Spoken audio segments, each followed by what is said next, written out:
All right, what's up, everybody? Welcome back to the Best You podcast. Super excited to have the very first in-home podcast studio interview with Stacie Kinder. Stacie is an absolute badass. I met Stacie through one of my good friends who used to be a Tennessee Titans cheerleader for about 5-6 years, and Stacie was the Tennessee Titans cheerleading coach for 15 years, and she's been to some of my group fitness classes and just a badass, and we've gotten to know each other a little bit, but what I'm really excited to dive into today is going to be leadership, some of her journey, some parenting things, maybe relationship with food and health and body image and stuff like that. So you guys are in for a treat that the first in-person podcast studio interview is with Stacie Kinder.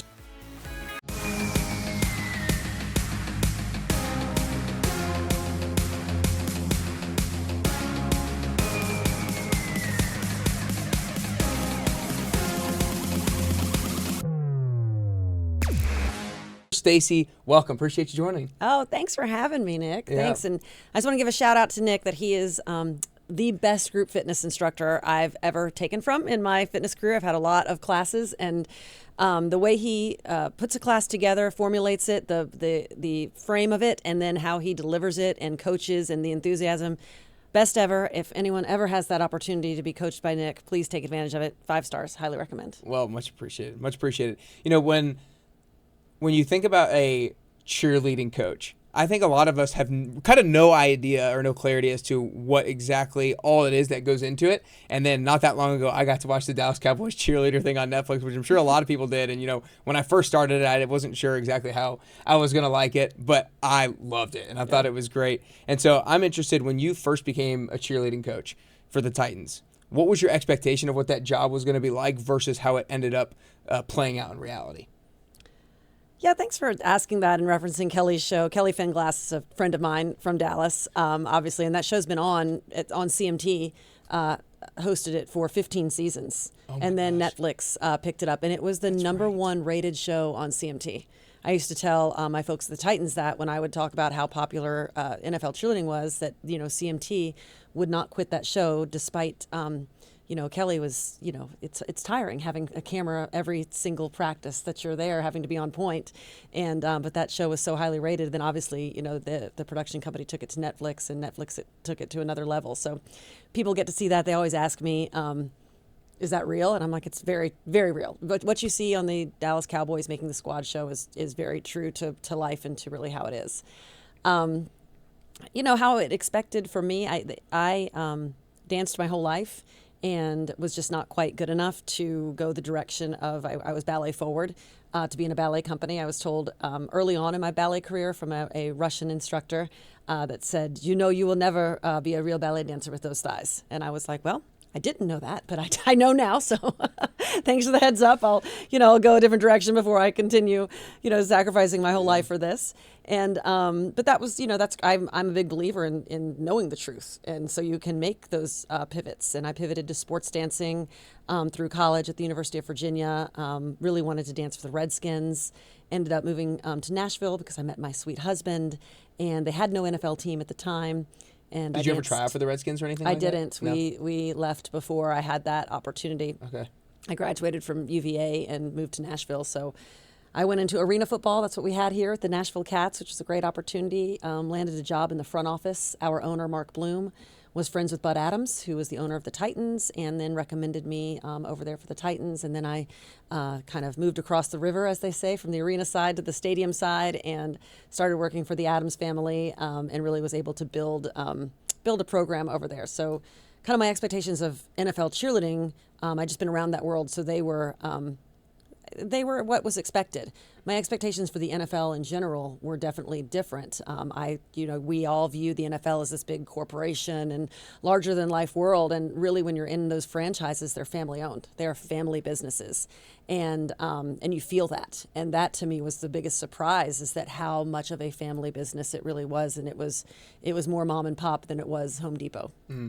I think that's really cool to hear, because I do think most of us just look at the NFL as this big corporation. We think it's just a greedy corporation that's making money and pays all these players. We don't really think about it as a family business for most of these franchises and most of these teams. That's very cool. What did you feel like? Did you feel like you had much leadership competency going into beginning your cheerleading head coach? Were you scared about that? Did you feel like you had okay grasp on leadership and how you wanted to build a culture within this team and these girls? Well, I think anyone that ever says they're going into a new position and a new role in life and they're not afraid is lying to themselves and to everyone else. So certainly there were a lot of nerves and trepidation and excitement. I was young. I was in my early 30s, but had always been a natural leader through high school and college.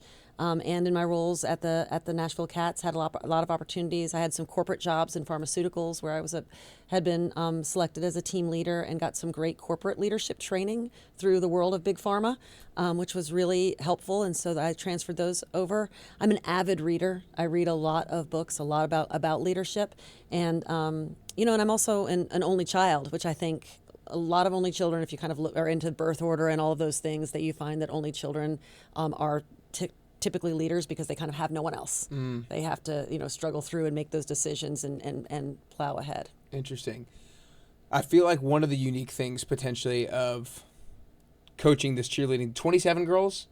We started with 32. In the Titans, they had one cheerleading director before me, Mika, and they had a team of 32. And so I inherited a team of 32, which we had for the first several years, and then I think it was the lockout year. I don't know if anybody remembers. I think in 2011 we had the Player Association with the contract ended, and the owners locked them out, and so that's when they decided to lower the number to 27, and so I finished my career with 27. How much overlap from year to year did people have? I mean, I know it changed every single year, but was there like 6 cheerleaders that went from one to the next year? Was it 15? Give us a ballpark range of kind of what that transition. 2/3, 1/3. 2/3 staying. 2/3 stayed, 1/3 didn't. Okay, gotcha.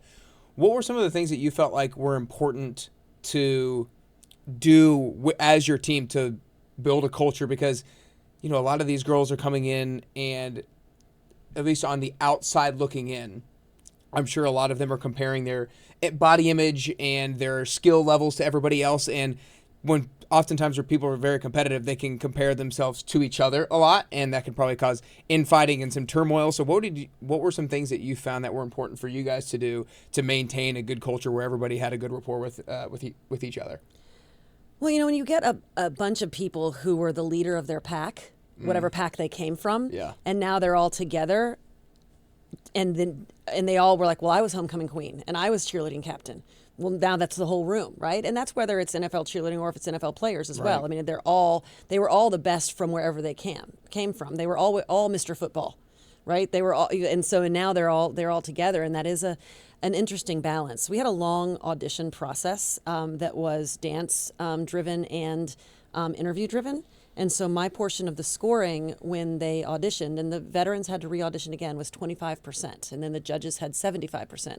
And that 25% was really based on what I learned about them as a person. And, I used to tell the women, I said, my mantra is I want you guys to be, the woman every woman wants to be and the man every man wants to be with.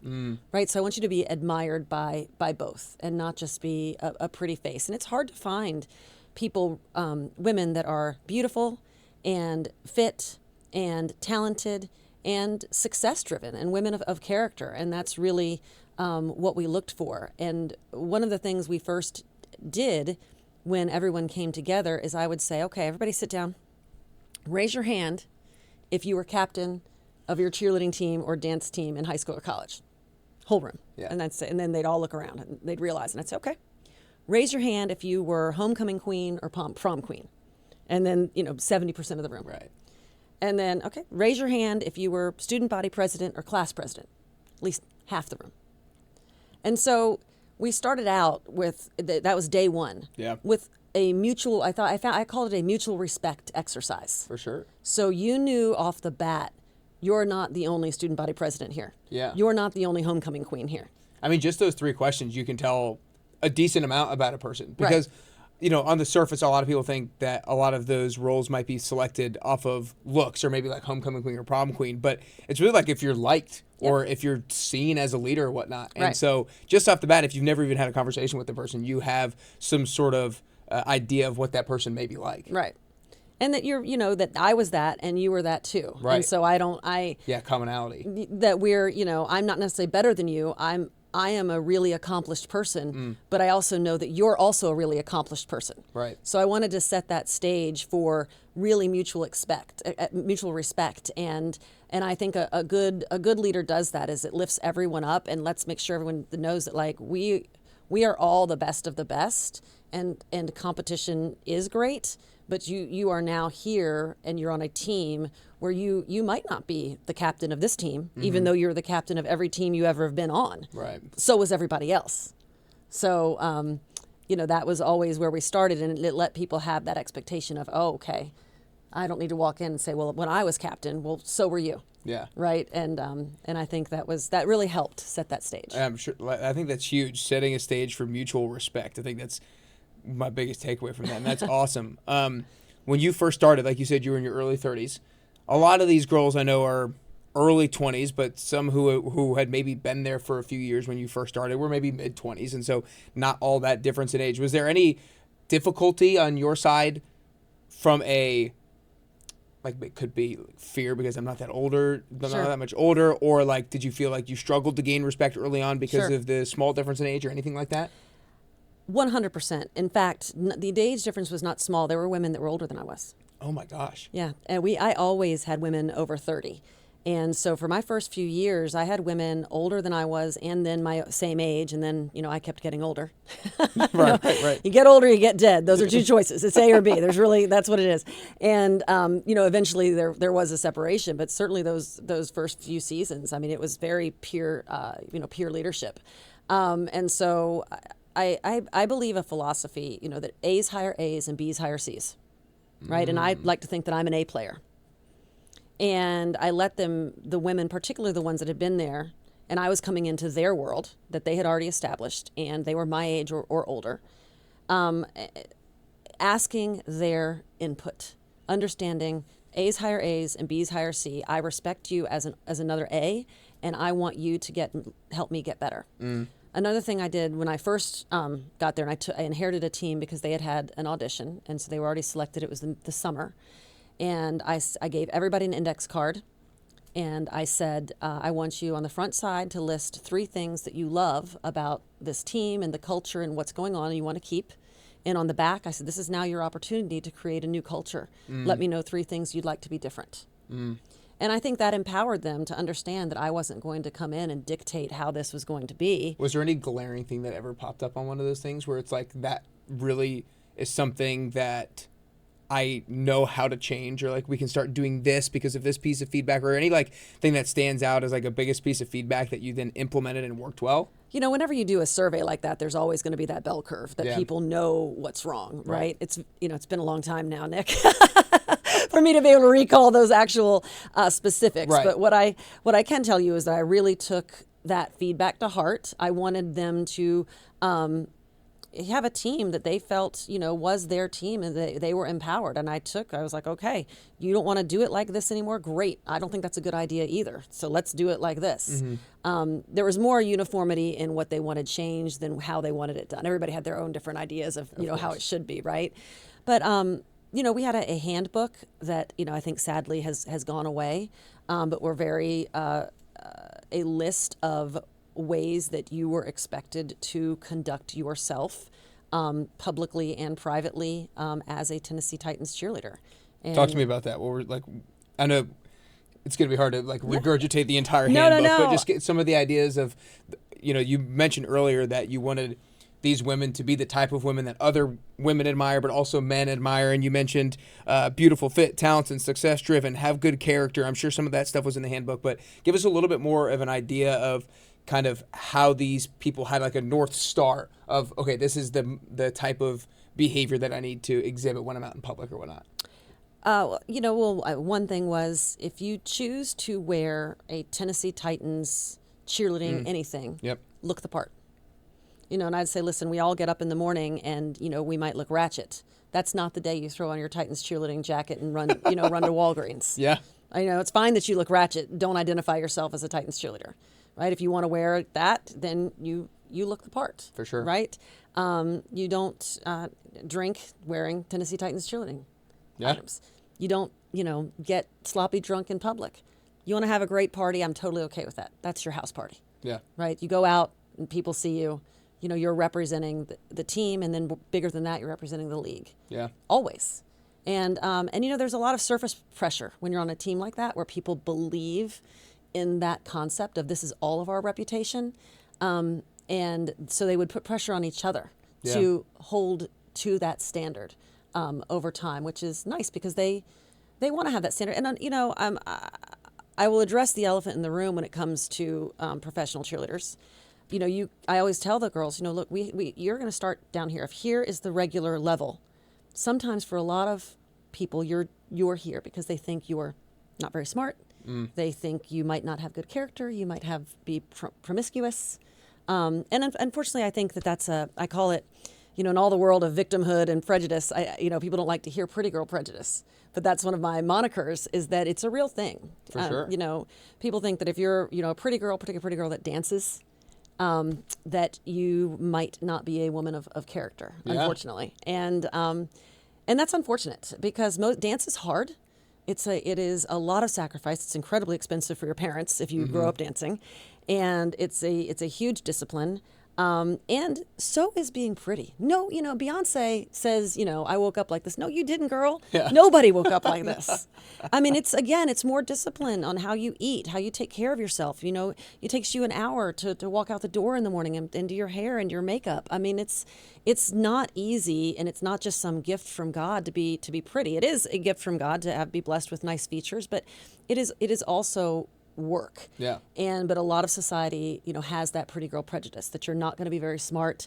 You're not going to be a woman of character because of how you look. So you have to start knowing that and fight that to get to this level, and then to have people really know that not only are you pretty and talented, but you are also smart. You're actually better than average. You are incredibly intelligent. You have an incredibly high character. And it only, unfortunately, when you're kind of lumped into this stereotype, it takes one person to have one fall from grace, and then that stereotype goes back to overriding everybody. Yeah, for sure. I think that's the challenge with the football players as well.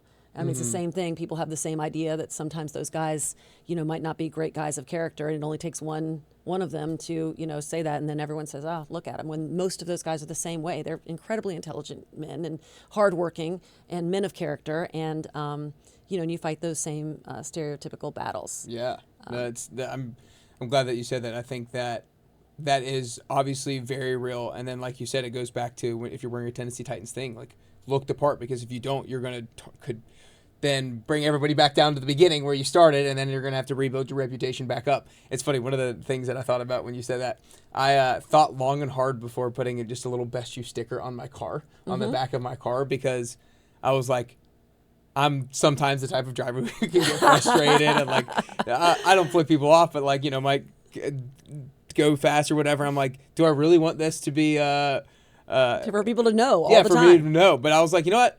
I need this. I need to hold myself to a high standard no matter where it is that I go. And I think that's a good reminder for everybody that it's not just you're representing. You're representing the other people who might be wearing or representing the same brand or whatnot that you are. I think that one of my biggest challenges as a leader myself in coaching hundreds of people with their fitness goals is I end up forming such a great relationship with them and love them, care for them, want the best for them, know so much about what's going on in their life. But then I also see some of the excuses that they make, and I can sometimes find it difficult to really hold somebody to a high standard, really hold them accountable, really call them out when I feel like they're a really good friend. And I know that you have built such great close relationships with so many girls over the 15 years. How did you kind of think about or navigate mentally how to hold these girls to a high standards, how to really hold them accountable and get on them when they needed to be get on, if you will, while also being close with them and loving them? And how did you navigate that balance? I probably not perfectly, honestly. I probably was. I was pretty strict and harsh. Not every former Titans cheerleader loves me. Many of them do. Not all of them. Some of them kind of years go by and they come around to appreciate what it was later in life. Yep. When they're in it, people never think it's fair, and it probably wasn't 100% fair. You try to be as fair as you can, but to your point, You do have women that, you might let slide where other ones you don't let slide as much for various reasons. Again, I would go back to that surface tension of the team helping with that as well. Yeah. And if you put in those standards early and you particularly hold your first year women to that standard, you've molded them when they're early on. When I was in pharmaceuticals, I had a doctor and it stuck with me forever, and I was pregnant and I used it in a lot of life. And he said to me, just remember this. He said, babies are like dogs. He said, when they're puppies, they're little, and you got to establish that you're the alpha dog. Because if you're going to have Rottweilers and they're going to get bigger and stronger than you, they need to not realize they're bigger and stronger than you because you established that you were the alpha when they were a baby. Mm-hmm. And that was about children, but I mean, it kind of holds true if you're leading, a team where there is going to be a lot of competition and you are going to become friends, is that they know that rookie season. Yeah. This is the culture that we have, and this is the accountability that we have. And, and if you see someone get held accountable, get suspended, get removed from the team, it speaks to everybody, right? 100%. You see it one time and it happens. And it's hard because you do love them, right? And you do know that things happen, and you're dealing with young people who are first out in life, and many young people who've never experienced a stage like this. Right. They have, and they are overwhelmed with these opportunities, and they don't always make the best decisions. And you want to understand that, but at the same time, I mean, if you start giving an inch, the old moniker, you give an inch, they take a mile. Yeah. And so you just have to keep that, these are the rules. Yeah. No, I think that's so important. Like, they can be called different things, different times, standard guidelines, rules, values, different things that everybody knows right at the beginning. Because then when they violate them and they're, let's just use the word punish, then it's like, I'm not punishing you. You didn't live up to the values, so that's the punishment for the values. Very smaller way. And in the 10-week transformation in the program that I coach, I tell everybody right away that if they don't submit an updated scoreboard to me, like their goals or whatnot, every single week by Sunday at 8 p.m., then they are paired with somebody, an accountability buddy. If they don't do it, then their accountability buddy has to do 15 burpees because of them. Oh, right. And so That's it's good. like, then if somebody doesn't turn it in, they're not getting mad at me because I'm telling them to do 15 burpees. It's like, that was the standard, that was the rule, that was the guideline. Yeah. And so when you can put that stuff in place, like same thing with parenting, if you put guidelines in place, then, and they disobey the guideline and they go to timeout, let's just say, then it's not, they're necessarily going to be that mad at the parent. It's like they see the reason for it because they just disobeyed the guideline. That's right. And you put those boundaries in the beginning. And there are in the world of Titans cheerleading and all of cheerleading, there are things that people want to earn. They want to become a captain. Yeah. They want to become the Pro Bowl cheerleader. They want to become the cover of the calendar. And they realize they see that. And so by the time it's time for me to choose the captains each year, I had 4 of them. They were women that had, bought into the program, right? And so they were going to be an extension of me, which is very, very helpful, right? Yeah. And by that point, those women had really become friends, and all my captains to this day are still have become some of my very best friends, like Heather. Yeah. And so I think that when those younger women see, well, I would like to be that, and then they see, well, here's what I have to do if I want, to be in that role and have that opportunity. And so then you get those women, and then you can let your guard down and have a more friendship with those older girls that have been there a while, and then you can have a closer personal relationship than just strictly professional. I have one story that I have a lot of stories of women that had to have accountability issues, and it was early on in the Snapchat world, where you snap and your snap goes away. Yeah.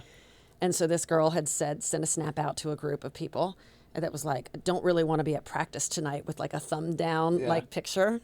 And of course, people narc on you. Like, girls, don't do that. And so they screenshot it, and they were like, they showed me. And I was like, a lot of people probably didn't want to be at practice that night. These women had full-time jobs. Some of them were mothers and wives. Practice is from 7 to 10 at night. You're going to get up in the morning at 6 to go back to your full-time job and have another 15-hour day. We're tired. But that's not you telling 10 people on the team how you don't want to be there.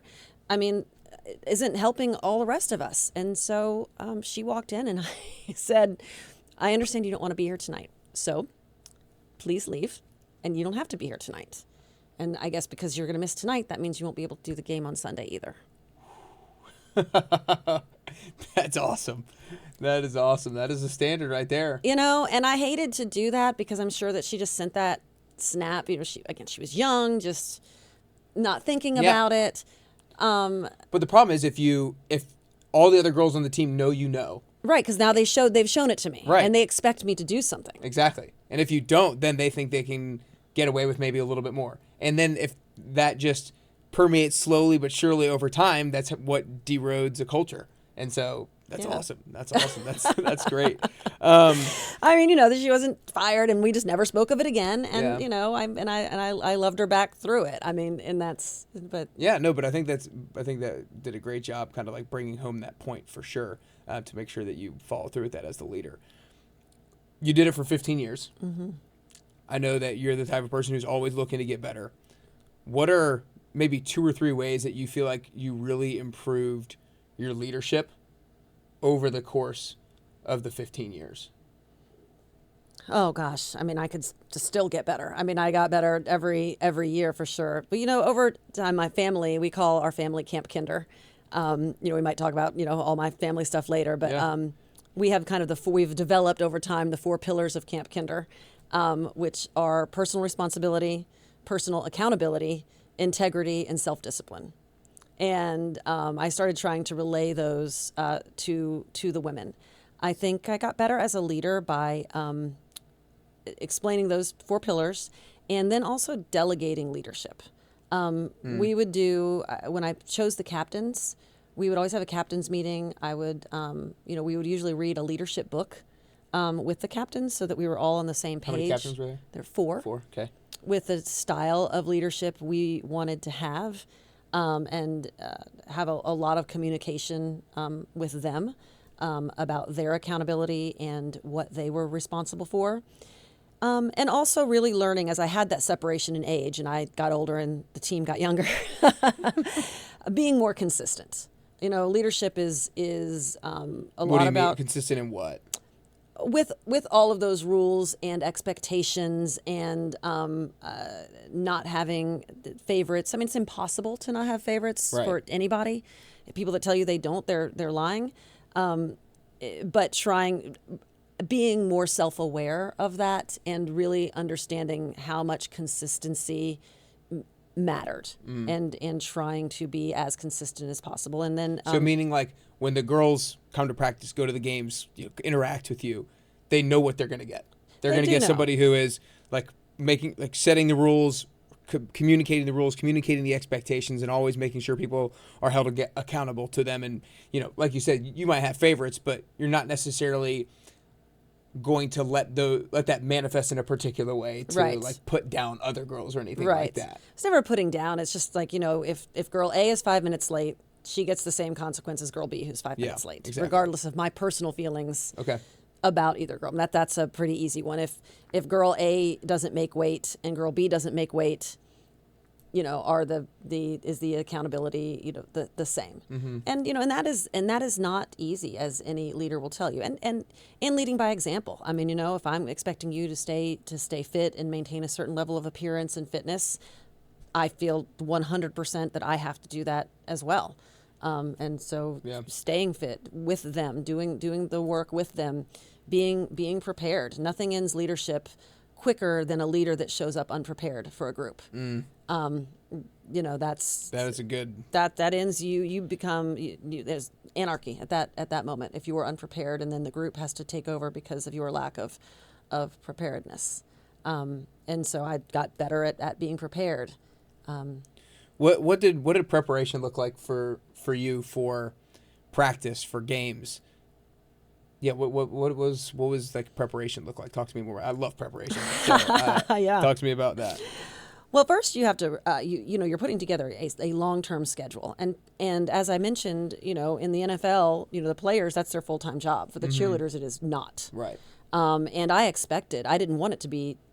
I would rather have a woman that came from a challenging background that had to work and had to hustle than a woman whose family was like, well, we just want you to focus on being an NFL cheerleader and we'll support you with all this money, because that woman has time, and time equals trouble. Yeah. Especially when you're 25 and beautiful. Yeah. So the less time she had, the better. Like if you told me you had a serious boyfriend, you had a fiance, you were married, you moved up on my list, because less trouble always. And so, but these women have lives, so scheduling was important to them. Right. That they knew what the schedule was going to look like long term out, so they could, the little extra time they had, they could plan their own lives. And so that was a big part of it, is planning long term, 2 and 3 months ahead, and giving them a calendar so they knew what was then sticking to that calendar, right? Not popping up extra practices that then made sure that I had to be prepared for rehearsals. And when you are preparing a 60-second number, to entertain a crowd of 70,000, it's an enormous amount of preparation, right? Yeah. Let's start with, you have to pick the music. We did 10 different numbers a year. Well, 10 different pieces of music, and you want them to all be different because your audience is different, right? The first rule of entertainment is know your audience, right? And so that audience was very diverse. And so we wanted to have styles and music that appealed to a diverse audience. So choosing your music, getting with your music editor and editing that music down to that 60-second piece that you wanted to use. Then creating the choreography that, just like planning a program for a group fitness class, right? You've got to choreograph the 60 seconds of dance. Right. And then be prepared to teach that number, and then clean that number and be ready. Not to mention, on the other hand, you're planning all of your appearances. We did over 200 appearances in the community every year. Planning sponsors. We had a lot of sponsorships, and I was responsible for all of our sponsorships. I also managed our mascot and the Tighten Up team at the time. We didn't have male cheerleaders. We had what was called the Tighten Up team that ran our flags, and oversee all of them and all of their appearances, and all of the sponsorships, and so my piece of it was a full-time job. I used to always laugh when people would come in the off season and say, "Oh, are you still working?" Nope. Going on a 3-month vacation. Yeah, right. 3 months, just me in the Bahamas. Yeah. That's awesome. Oh my gosh. I'm interested to get into the topic that we body image. So transition a little bit out of leadership into body image. So, in watching the Dallas Cowboys cheerleaders, you get a close look at how difficult managing your relationship with body image is, and that's obviously a big topic kind of like nowadays that we're in 2025 and there's different people's takes on body image. Is that discussed at all as to like how you should work on having a healthy relationship with body image, or how is that navigated and discussed amongst a cheerleading team like that? Because it's obviously a huge part, because you're getting in front of everybody, you want to look a certain way. How is that discussed yet within the team?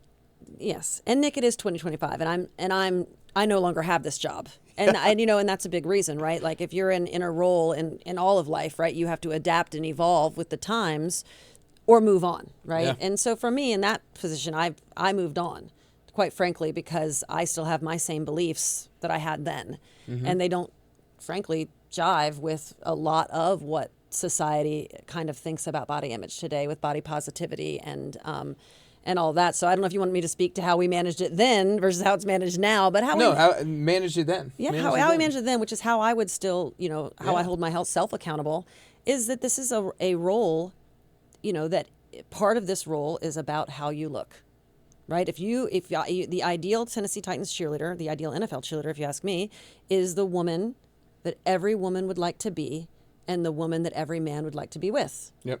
Right? Well, a woman wants to be a woman that looks beautiful from her head to her toes, right? And takes care of herself and is healthy and is fit. And if you want to be taken seriously as an athlete, you need to look like an athlete. Yeah. And that was, again, my point of NFL cheerleaders and the stereotype, right? And if you start becoming out of weight, out of shape and overweight, you don't look like an athlete. So people aren't going to think you're an athlete. For sure.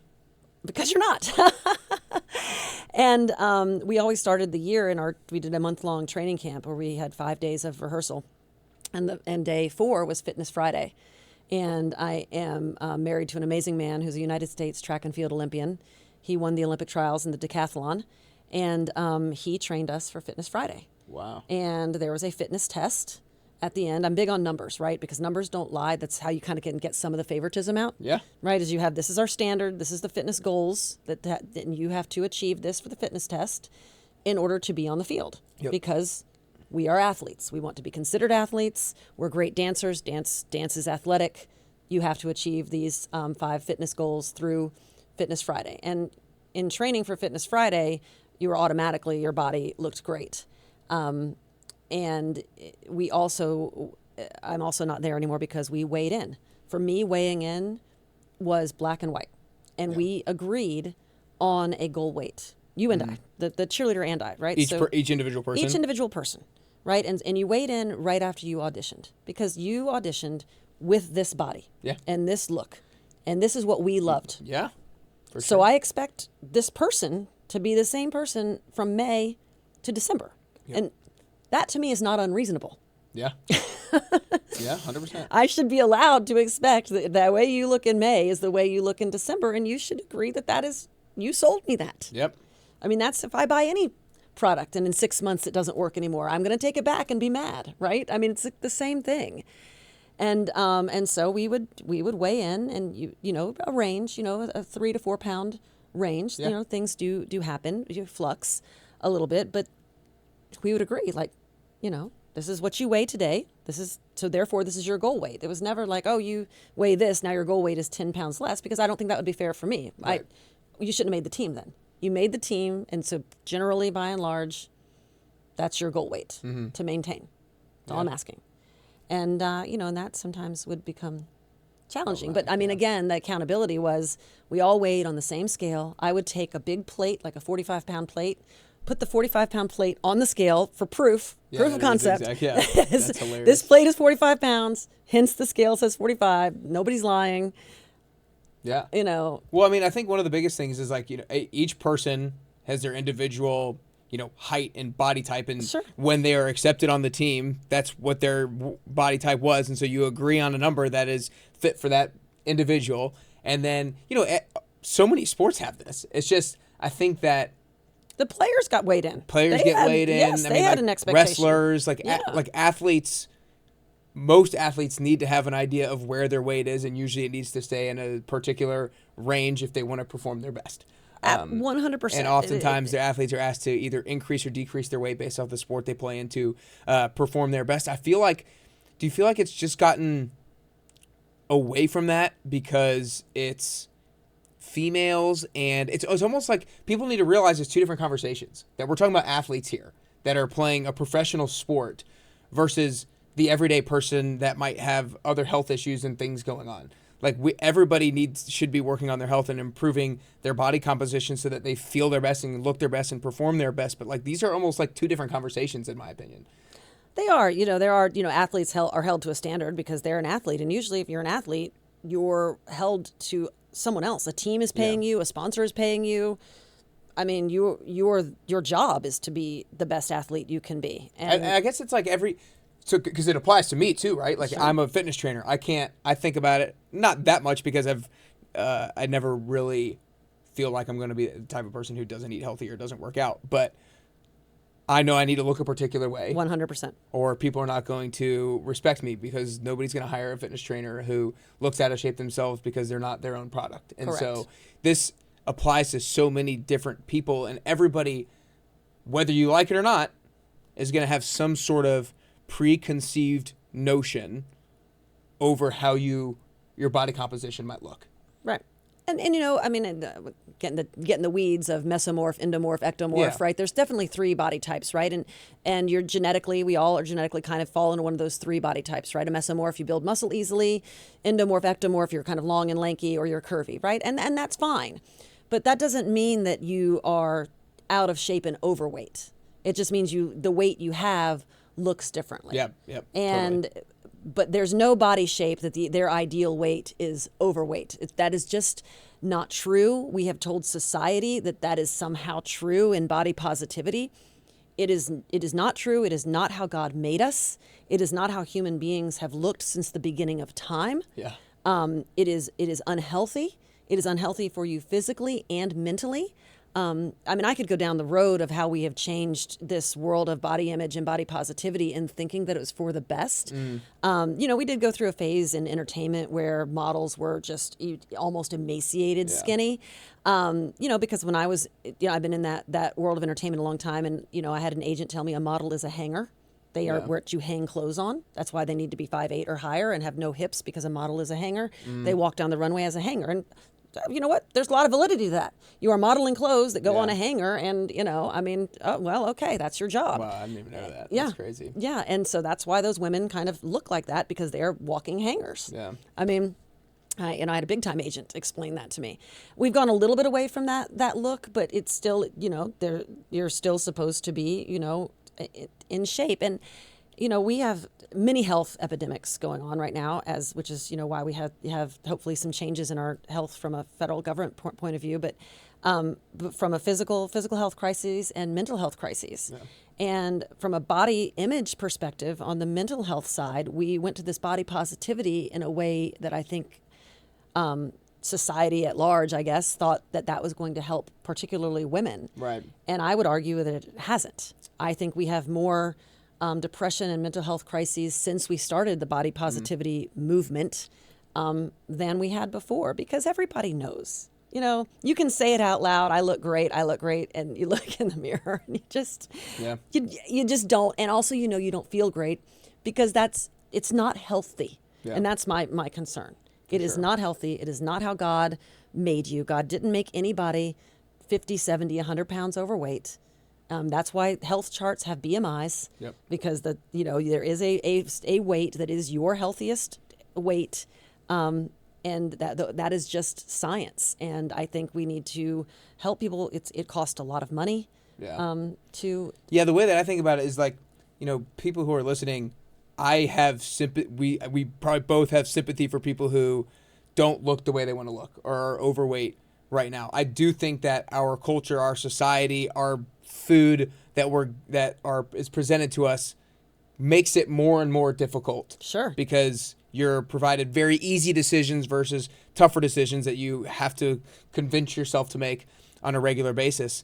But I think that, to go back to what you said of the kind of how it applies to mental health, you can say I'm good, but if you don't feel that way, then you don't want somebody else to say you're good the way you are, but it's like, I don't feel that way. Mm-hmm. So now I'm feeling different than you're saying how I should be feeling.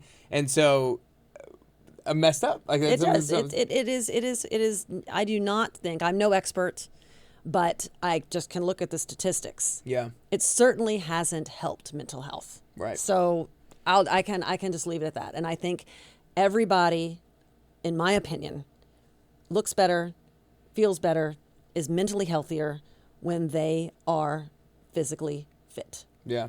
I do think it's interesting, because like one of the things that I'm think regularly about is, as somebody who does not have kids yet but wants to have kids in the future, is, especially if I have a daughter, like, how do you talking about food and body image and that kind of how that relationship with that particular person. And I feel like I've gotten to the point where I don't want to say you should eat something or not eat something so you can look skinny. Like, I personally don't know if that's necessarily the best verbiage to use, but like, you eat a certain thing or so that you can perform a certain way or feel a certain way, rather than necessarily just look a particular way.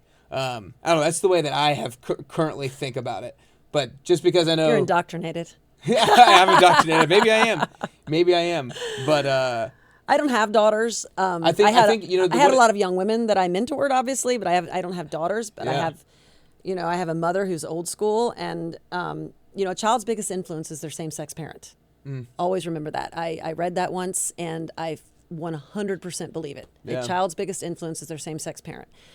My mom she is 81 now and drop dead gorgeous, in shape. She's, watches what she eats, takes care of herself, is in fashion.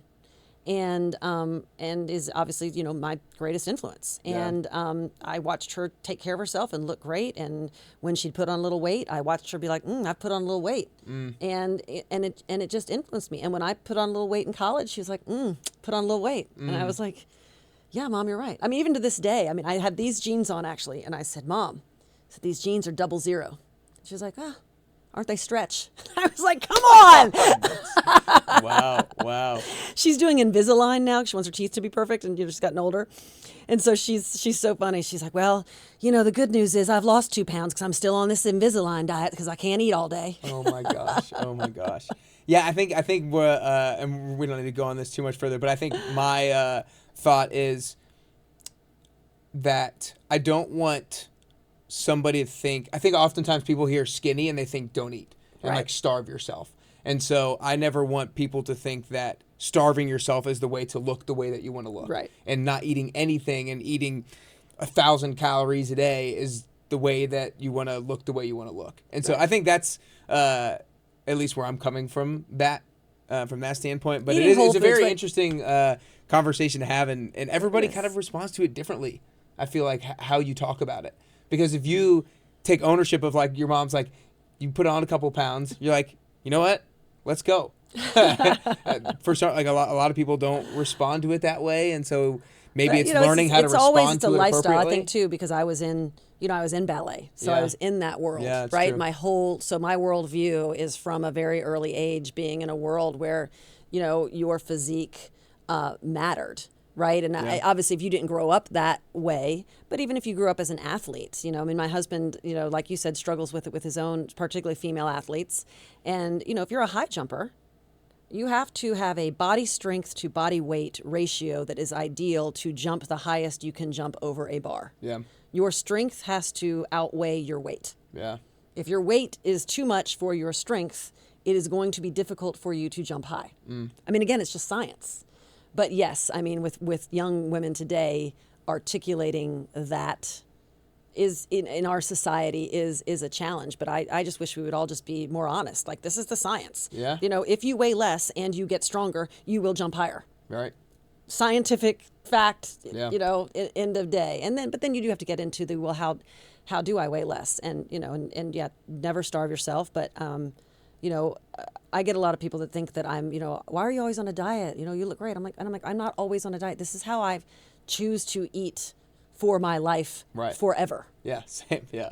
Right? I mean, that is that is like, I am never going, you know, to McDonald's again. Sorry, McDonald's. No. You know, good. I mean, that's I just saw that their Q1 had their numbers were down, and I was like, yes. Or something like that.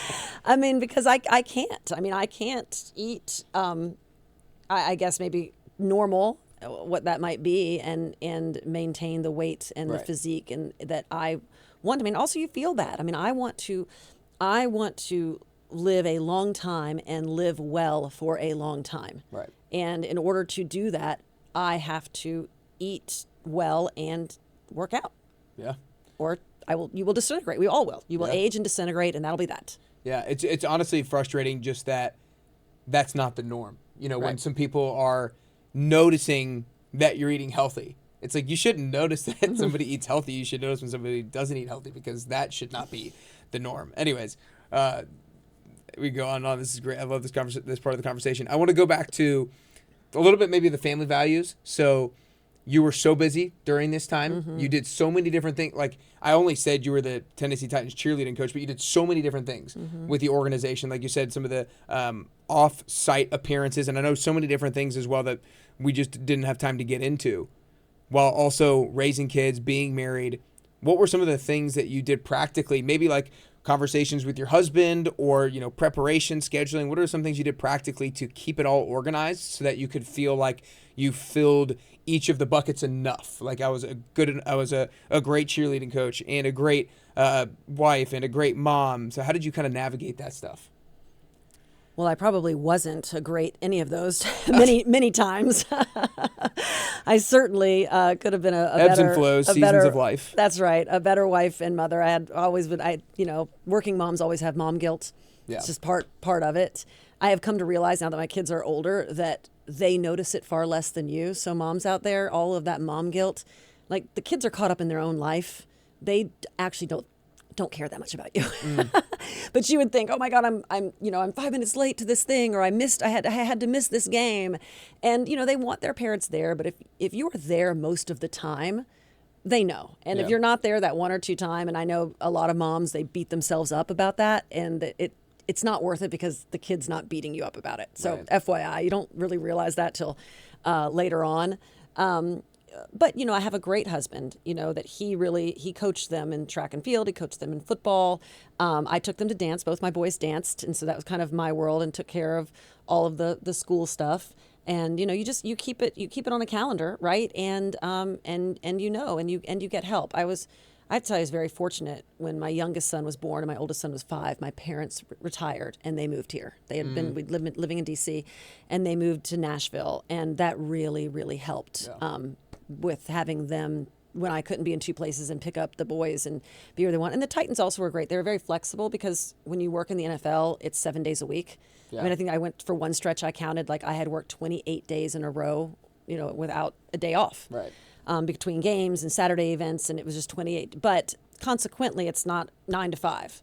Right. So, I mean, I was always able to leave at 3 so I could pick up the boys from school. And so I made sure that I had that time after school, whether it was taking them to an activity or bringing them home to get their homework started, that I was there. And I never had to put them in after school. So I made sure that I had that time.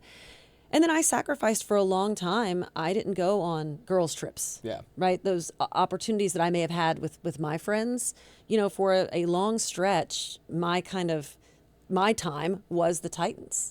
Right. That was what I did for me. And then I had to decline going to dinner on Saturday night or going on a girls, 5-day trip or girls weekend, because I was like, well, I haven't, been with my children. I can't now leave. And that I had, you have to make that sacrifice so that then you're with your family. Looking at it now in retrospect, do you regret not going on any of those things, or did you feel like that was what? Do you feel like that's what you had to do? 100%. That's what I had to do. I mean, I was a mother. My family was my priority. The Titans was a very, very demanding job. It was 7 days a week.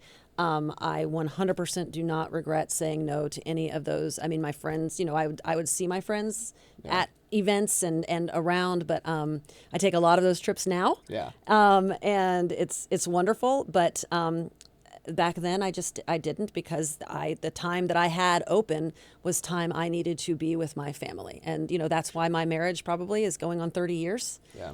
I have, so far, knock on wood, 2 great kids. My oldest son went to school for track and field, and he's now in graduate school at the University of Arizona. And my youngest son is graduating from Brentwood High School, also going to school for track and field. He's going to the Air Force Academy. That's awesome. In June. And they've done well. I mean, but my husband and I prioritized them. Yeah. And if you have children, you have to prioritize them. Period. For sure. Give me 1 second. I want to make sure this thing doesn't run out on us.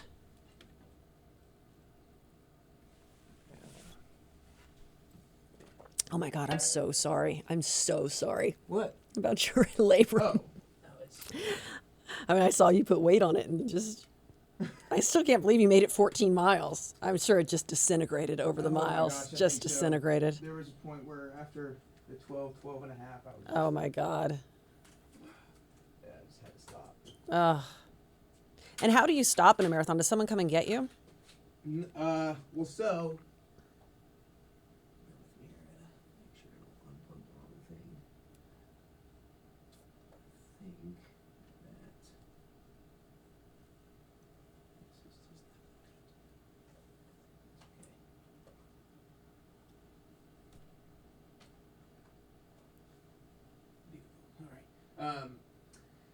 So I stopped at a point where actually my father-in-law was waiting at like mile 21 to watch us, and when I had to stop, he came and picked me up. Bless it. How did you contact him? I had my phone on me. Oh, okay. Actually. I had my phone on me.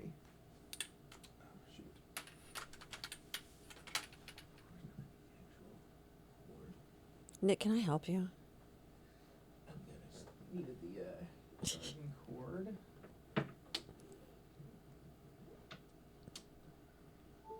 Okay. Beautiful. It's funny. It's like I can do a lot of things. It just takes me a while. Yeah. And it's also like I kind of take a while to do certain things just because I don't want to have like that shooting pain. Ugh. So it's like I could do some things a little bit quicker, but I'd prefer to not feel that. I'd prefer to not feel that.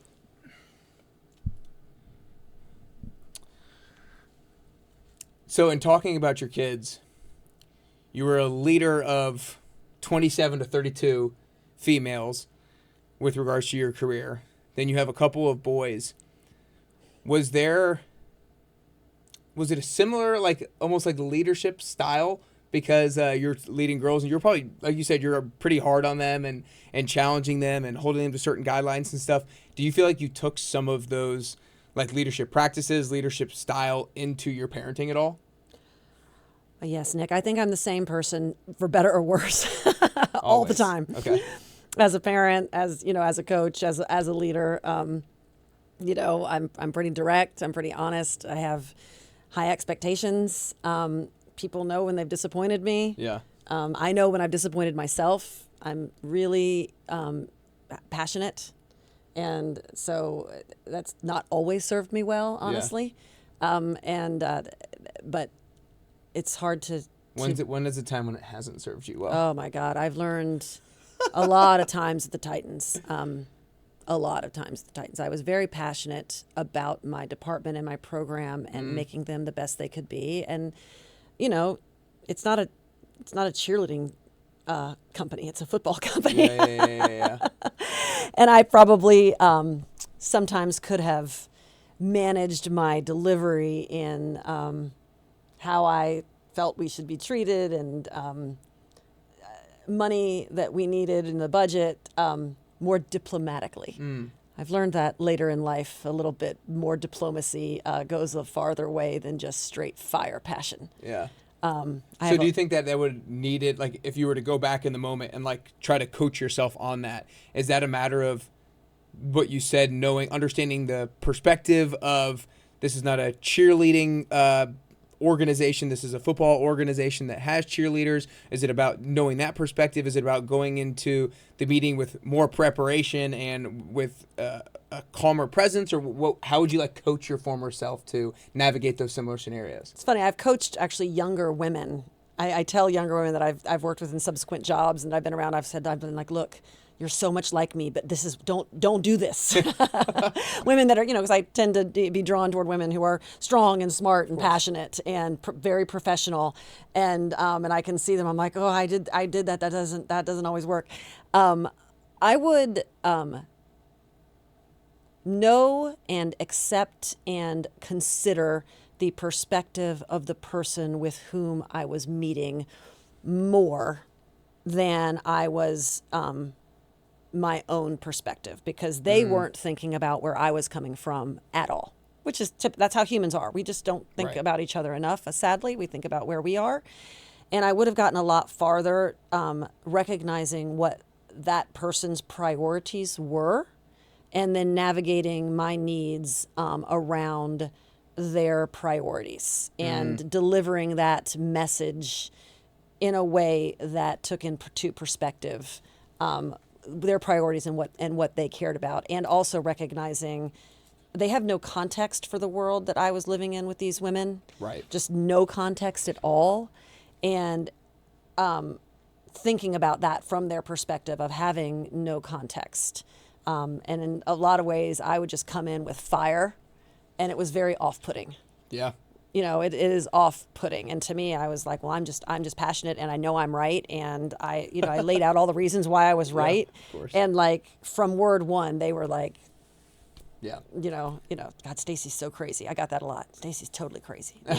I think when you sense that somebody doesn't understand your own perspective, it's very easy to just like you said, kind of, they're gonna yell, they're gonna speak passionately, and I'm not gonna hear it. But I think that what you said is so critical in so many of the conversations that we might have, whether it's at work or at home. Like, no one consider the perspective of the person that you're meeting with. Yes. understand that person's priorities. That goes such a long way. It goes such a long way because their priorities are their priorities. They're not, and their priorities are usually not you. Yeah. Sorry. Maybe if you're spouse and you're married to a really good person like I am, their priorities are you, but I mean, Well, they're not. and I think I think also the message behind that, nor should they be. Correct. Right? Sure. You know, it's like we all, you know, that phrase of, it's your world, we're just living it. Everybody is living their own world. Yes. You only have your own perspective. You can only have one set of, like, you only have your priorities. Yes. And so it's not that somebody should necessarily always have just your best interest in mind, because they have to have their best interest in mind to a certain degree. Now, that doesn't mean Absolutely. you don't help people and you don't serve people. That's the kind of a different part of the conversation. But it's like, not other people should always be looking after you. Yeah. You need to understand, and especially in a career perspective, if Yeah. somebody is calling the shots who might be above you, let's say, you better well darn know their priorities and their perspectives if you want to maybe navigate a conversation in the best way possible. Yeah. Man, that's good.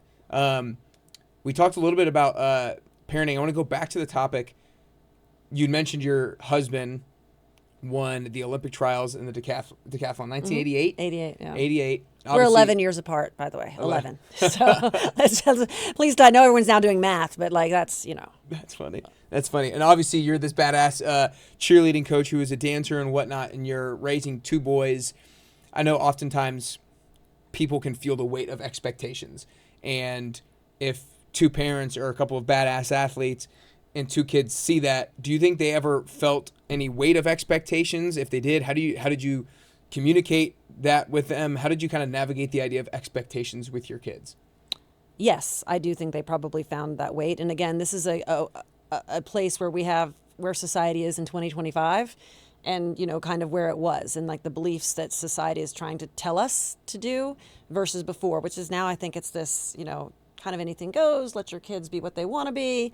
And I just disagree with that. I think, you know, children need boundaries and expectations. They actually feel more secure. For sure. Like they're children. They don't know anything because they're new to earth. Yeah. So they need boundaries and expectations. And I've also found that human beings in general, from 5 to 55, will live up to your expectations.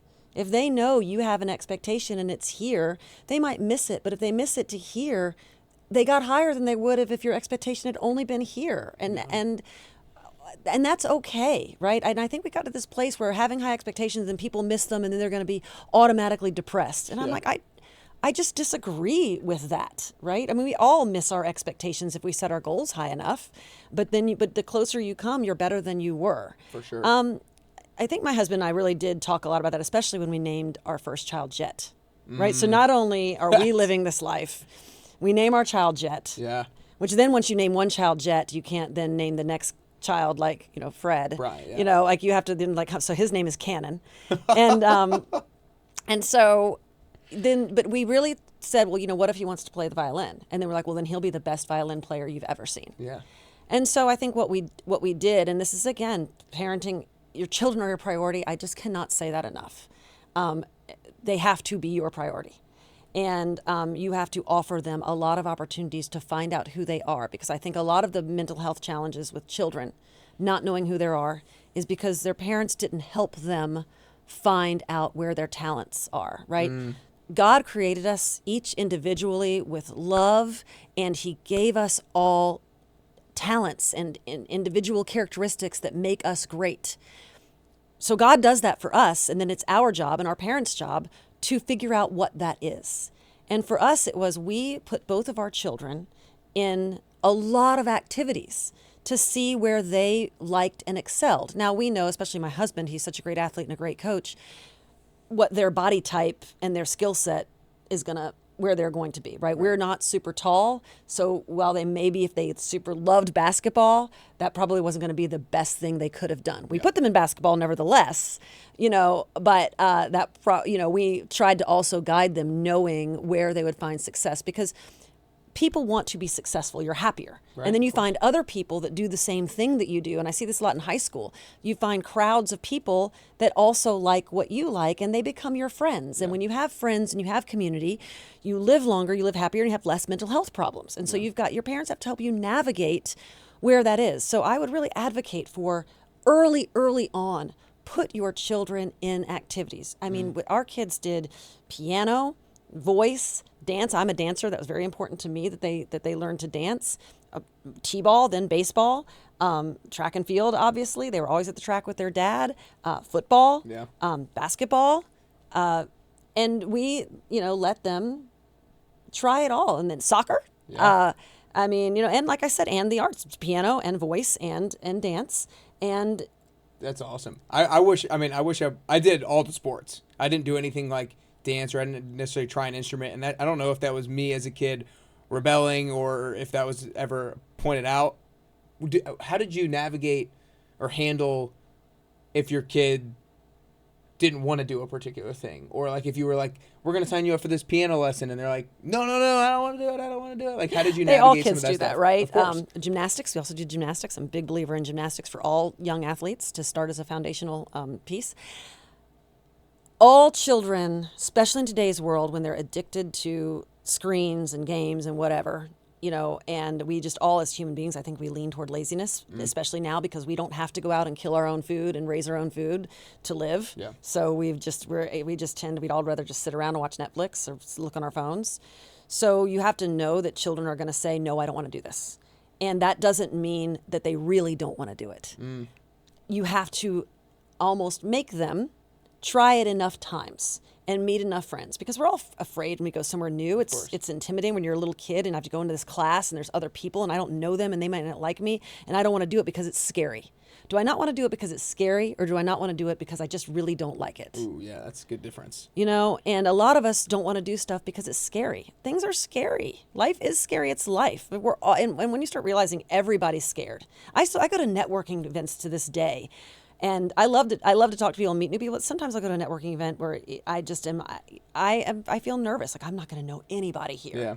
And I have to literally make myself get out of the car and walk into that networking event. For sure. And I try to tell myself, you know what? I bet there's at least a dozen other people that had the same feeling, have to make themselves get out of the car and walk into this event. Yep.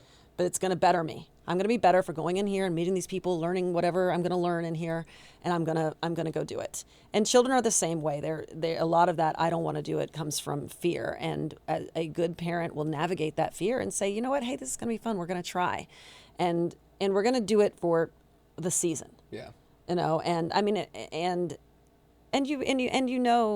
pretty soon they will either start to like it or they will just continue to hate it every single time. Mm-hmm. And then you're like, okay, that wasn't the thing for you. I had a good girlfriend of mine. She's a high school principal in dance. She was a dance mom with me, with her son. And her older son was an athlete, played football, played college football. And so she had her next son, did the same thing, put him in all the sports, and nothing worked. He just same thing. She'd make him stay through the season. Didn't love it. Didn't really want to go. And it was genuine. Like she could tell he wasn't good at it. He just didn't feel passionately about it. Right. And then she found dance. Kid is now dancing in LA. Wow. Loved it. Met a ton of friends. Yeah. Thrived, and that was his world. And she, as a good parent, kept trying something else because again, God made us each as individuals and gave us something, whether it's robotics class.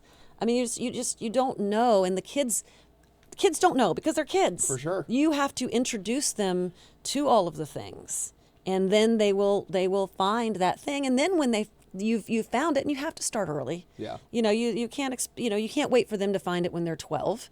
You start opening those doors and showing them what's available to them early on. And then when they find it and you set those expectations, like, okay, we're going to do this. I was always very honest about money. It costs a lot of money. So we sacrificed as a family. Yeah. This is costing a lot of money. So let's win. Yeah. We're going to be good. We're going to be the best we can be. Right. Right. Yeah, or else, it. it's time, it's money, it's energy for all of us. So we're going to go and be great. And also being great and winning is better than losing. Yeah. We had a football coach once. My husband wanted to step away and let them have another coach. I'm always their coach. So I'm not going to do football. We'll let someone else do football. And it's funny because the man who was our coach is a very successful businessman in Nashville, worth a lot of money. We lost like every game. We were like 2-5 or something in the Brentwood Blaze season. And every loss, it was just awful. I mean, I think Jet was 8 years old. He'd be like, we lost, but did we have fun? Was it fun? I was like, no, it wasn't fun. It was not, we lost. We got our asses handed to us. I don't know who possibly thinks that's fun. And I would talk to my son and I'd be like, that wasn't fun, was he? He was like, no, like, I want to lose. And so my husband, the next year, is like, we're going to learn to win. Like, winning is a learned experience. Yeah. And that was a lesson. He was different, that he was teaching, like, it's okay to lose if you were having fun. And my world is like, I don't know. Yeah. Like, that doesn't bring long-term success, because if you keep losing throughout life, that is not equal success. Yeah. I mean, you are going to win some and lose some. That is very true. But we're always going to strive to win. And if we don't win, we're going to sit back and be like, where was it that we could have been better. Yeah. So we can set ourselves up to win next time, which is more fun. No doubt. There's no doubt. I mean, you can't. Again, it's back to your lying to yourself. It's, it feels better to be in shape. It's more fun to win. These are just universal truths that for some reason there's a large part of society wants these to not be truths. Yeah. And again, it sends that mixed message in your head, like, oh, I'm not supposed to care about winning, but I do like winning better, so should I feel bad? And then you end up with a mental health confused situation. For sure. Well, to touch on a couple of things that you mentioned, I think to go back when you said I don't want to do it doesn't necessarily mean that they don't want to do that particular thing. It just means they're scared. That is such an important thing for all of us to become self-aware about. Am I hesitant to do this because it's that particular thing, or is it because I'm just fearful and I've never done it before and it's uncomfortable? Because more often than not, it's probably that, and we need to find a way to lean into it and do it anyway. And so that's absolutely huge. And back to the expectations as well. Yes, people need to be held to an expectation. I love just the visual of using the hands of, if you hold somebody to this expectation and they fall a little bit short of it, it's a hell of a lot better if you hold them to this expectation and then they exceed it. And expectation to me is almost like a belief in the other person. Right. It's more like infusing that person with you have so much that potential inside of you. You have so much possibility in front of you, and that should excite the person, and you should try to infuse that person with belief that you're not putting this expectation on them for any other reason than to make them excel. Correct. And live up to it. And kind of come back. I think the word acceptance is almost like the root of a lot of the issues that have come up with regards to body positivity or not setting expectations. Acceptance sounds like a great word, but at the end of the day, all of us want to be making progress. All of us want to be growing.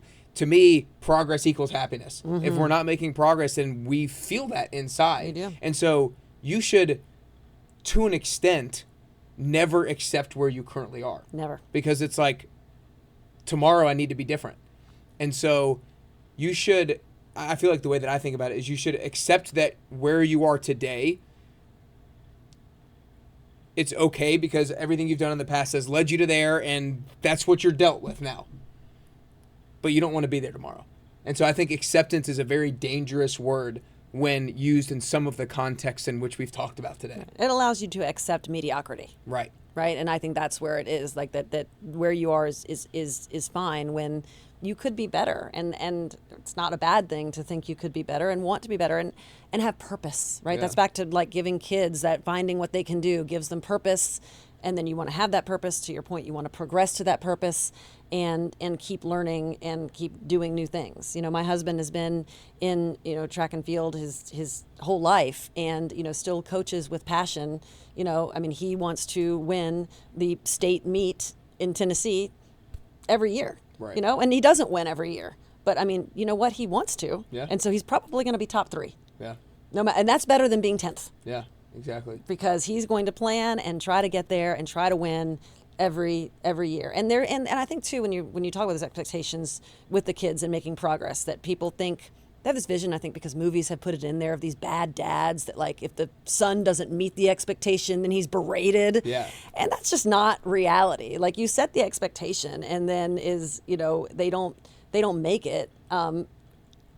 In our family, it's we played football, right? So my son played quarterback this year at Brentwood High. We had a great season. We didn't win them all. He got pulled out of one game because he threw 3 interceptions. It happens. It's horrifying, but it happens to the best of us. And you just go at the end and you're like, woof, sorry about that, brother. Yeah. I mean, it's, he's already, beating himself up. And and I said, and because I've spent a lot of time in football, our whole family has. And I said, what happened on those reads? I mean, I know enough about football. And he was like, well, that one, he said the receiver didn't go the right way. And he said that second one was just a really bad throw on my part. And he was like, I just shouldn't have thrown that and I was like, well, as long as you know what, I mean, let's not make the same mistake twice. Let's make a different mistake. Yeah. And we move on. I mean, and then we go out and we win next time. Exactly. It's not like you don't accept him and love him as your Right. child, but it's like there's a difference between that and expectations and striving to do better and looking at what you did wrong and making the improvements and asking forward. him, like, because I don't know. Even my husband, who knows a lot about football, he was actually, in a medium time in his career, an undrafted free agent wide receiver just because of speed, because he was so fast. His agent got him some tryouts and he went to some training camps early on in his career. And, but you don't know what's happening in the moment, what the play call was exactly. And, and they like to talk about it. So you're like, so what happened? Like, I couldn't figure out who, was it a route? And he, and then he has the opportunity to talk through it. Like, yeah, well, here's what happened. And then admit, like, the pillars of Camp Kinder: personal responsibility, accountability, right? So he's responsible for showing up to practice, knowing the playbook, being ready, and then accountability, like, and being honest. Like, on this play, the receiver ran the wrong route. And on this one, I threw a bad pass. Yeah. And I mean, Tom Brady throws bad passes, right? I mean, just sometimes you're under pressure, you can't think, and you throw a bad pass, and that happens to everybody, bud. Yeah. No doubt. But you are just better when you do. People don't, for some reason, avoid accountability because they want to be the victim or blame or to have excuses. And the truth is, you are mentally more healthy when you take accountability because it feels better. Because then you can be like, okay, that was on me, and I'll do it better next time. I tell my kids a lot. They'll say things, and I'll be like, whose fault was that? I ask that all the time. Whose fault was that? And then they're like, mine. Or they'll say, my favorite is when they say an inanimate object broke. The pen broke. I'm like, really? The pen just broke. That's what happened? And they're like, well, I broke the pen. Oh, okay. Got it. Because pens just don't break. Yeah. That's awesome. And just changing that language teaches them accountability. And 100%. we always do it in kind of like a funny way. Of course. But no, that's huge. That's huge. I think that lack of responsibility, lack of accountability can oftentimes, it's attractive because it can feel good in the very much immediate now. To not be blamed, to not anything be your fault.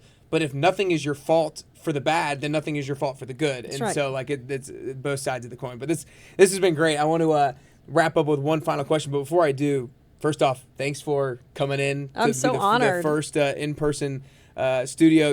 When we had the workout back in December, I talked to you and I was like, you know what? I need to have her on the show, but I hadn't had the studio set up yet. We had just moved into we moved in that weekend actually. And I had already had kind of a vision for this. But I knew I wanted you on the show. This has been better than I had expected. And I think that people hopefully today feel a sense of urgency and feel a little bit of a kick in the butt of like what it takes to perform to the level that people should be holding you to. Yeah. You should always hold yourself to a high standard, and this is what it takes in order to perform to that. And everyone can. I mean, I really believe. I believe in everyone that fourth pillar of Camp Kinder, the self-discipline, is where, and that's why if you have four pillars holding up a roof and the one falls, the whole roof falls down. And self-discipline is hard. Yep. It's hard for me. It's hard for you. It's hard to make yourself do what you have to do, whether it's, to excel at your job, to get your fitness in, to eat right, to say no to the, cake. Yep, for sure. It's not, I'm certainly not here to say it's easy, but once you make a decision that this is how I am now going to live my life, right? With personal responsibility, I'm responsible for me, period. Accountability, I'm accountable for my decisions. Choices, actions, consequences. I have to make a choice. I take an action. There's a consequence, positive or negative. I'm going to have integrity and be honest about that. And then I'm going to have self-discipline to tell myself to do the right thing. Yeah, those are great. And if you can do that every day, and don't beat yourself up if you don't, I make a lot of mistakes. And But if you try to do it every day, you have that expectation, and you get to hear, God, you're doing great. Exactly. Amen to that. Amen to that. That's great. I love those 4 pillars.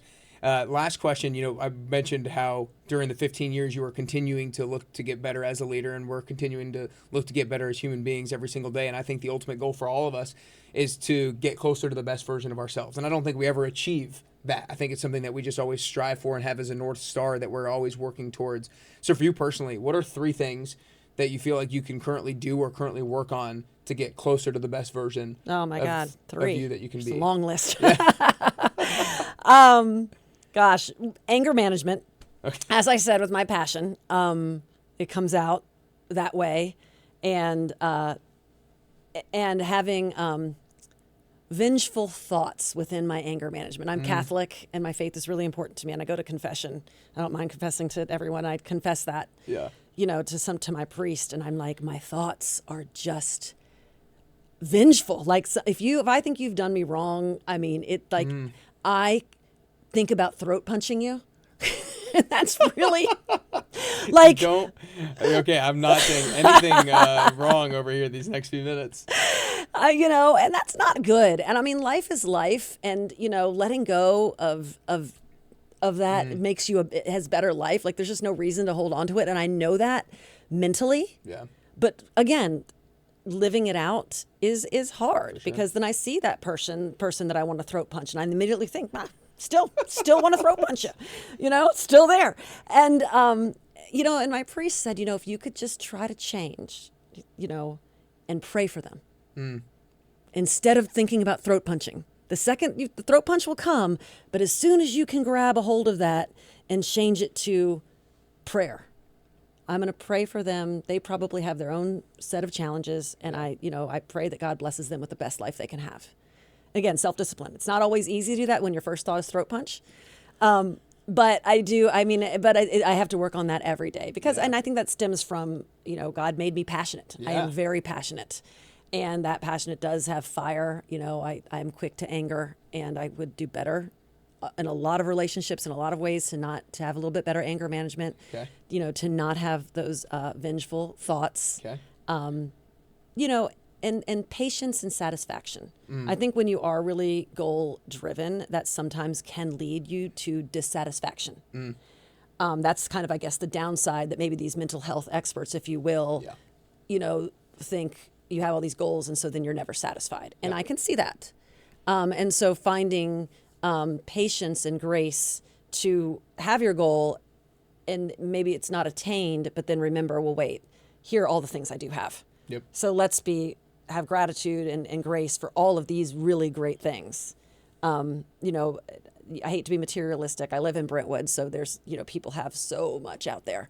And, I have a wonderful home, but you go to a million homes in Brentwood that are far better than mine. And then you come home and you're like, I live in a shack. Yeah. And you have to just really change that. Like, my goals are maybe to have, a knock down this wall and do this renovation to my house is a goal, but I don't have that yet, and not to get dissatisfied with what I do have, right? And that's just working on, like, there's no reason to be dissatisfied. This is a great life. I have these goals. I'm going to keep working toward them. But I mean, I also, I'm really healthy. I have a great marriage. I have great children. I have a wonderful circle of friends, great opportunities financially. So, like, let's be okay. Yeah. Like, that's a great goal to have. So making sure I'm staying satisfied, anger management, and less thoughts about throat punching. Okay, that's great. Those are awesome. Those are awesome. Really appreciate it. This has been great today. If you guys are listening on the Apple Podcast app or on Spotify, make sure you hit that follow button. Make sure you share the episode with a friend or family member as well. And if you're watching on YouTube, hope you've enjoyed the new setup. Make sure you hit that like and subscribe button to this page down below. And again, share it with somebody in your life who maybe needs this reminder that this is actually what it takes to perform and get closer to the best version of yourself. And as a reminder that expectations are actually a great thing. Responsibility, accountability, those are actually great things. So make sure you share it, like and subscribe. Appreciate you guys tuning in. But Stacie, that's all we got today. Thanks so much. Thank you, guys.